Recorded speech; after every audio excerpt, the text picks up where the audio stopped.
umyeni wami kusho ukuthi akafuni ukungibona ngijabulile, ufuna ukungibona nje ngisosizeni ngikhala ngaso sonke isikhathi.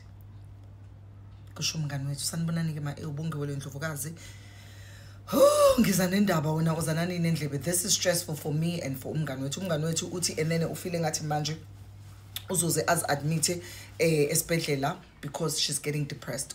Umkhwenyana kamngani wethu babantu nje abathandanile kwaba right and they were very happy and baplana. Umyeni wakhe wamtshela ukuthi ucela abe housewife, yena ufuna ukuthi abe nonkosikazi ozohlala ekhaya. Uthi nangampela bavumelane because iplan yabo kwakuthi bakhumuze ndawonye.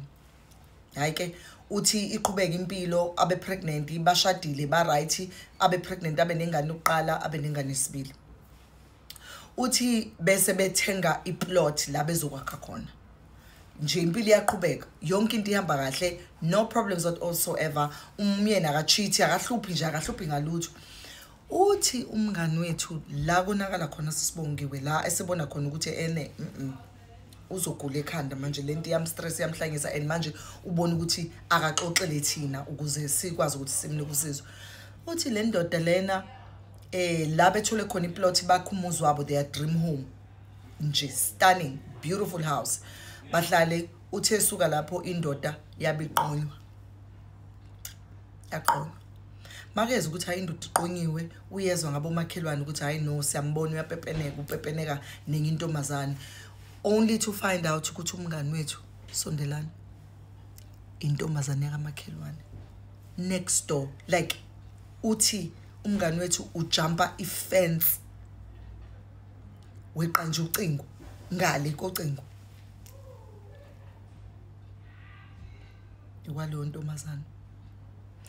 Uthi she's in her 30s, she's still young. Uthi kodwa uyezwa ukuthi uvukelwa high blood pressure and impilo yakhe yonke inomyeni wakhe and they plan this thing together. Uthi akazi ukuthi njani. Uthi because umyeni wakhe lento uyenza sabo disrespect, manje kusho ukuthi uhamba naye usisi around ngisho bus stop mabaye emsebenzini uhamba naye. Amakhelwane bayabuya bazomtshela usisi. Uthi Bongiwe angazi ukuthi ngenze njani, ngiyabona ukuthi enene ngizogcina ngingasekho right. Uthi angifuni ukushona ngishiya ingane yami. So guys, ngiyacela ukuthi enene bandla simbonise ukuthi akenze njani. Mina ngicela ukuhlebela sithando sami laba bezwe ne. Hamba uye kumama umthandaze, not othakathayo, cha, olaphayo. Ufike uyocela umuthi ukuthi uthande kube nogazi yazo, bese uyaqhuma uphalaza ngalowo muthi, uqhuma uphalaza ngalowo muthi, ubone ukuthi enene kuzokhambela kanjani.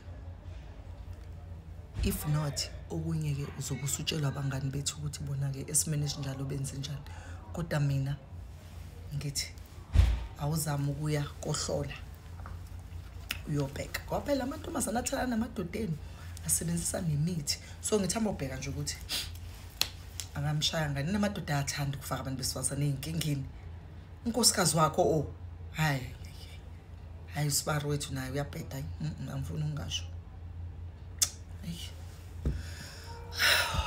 Guys, ma adviseni umngani wethu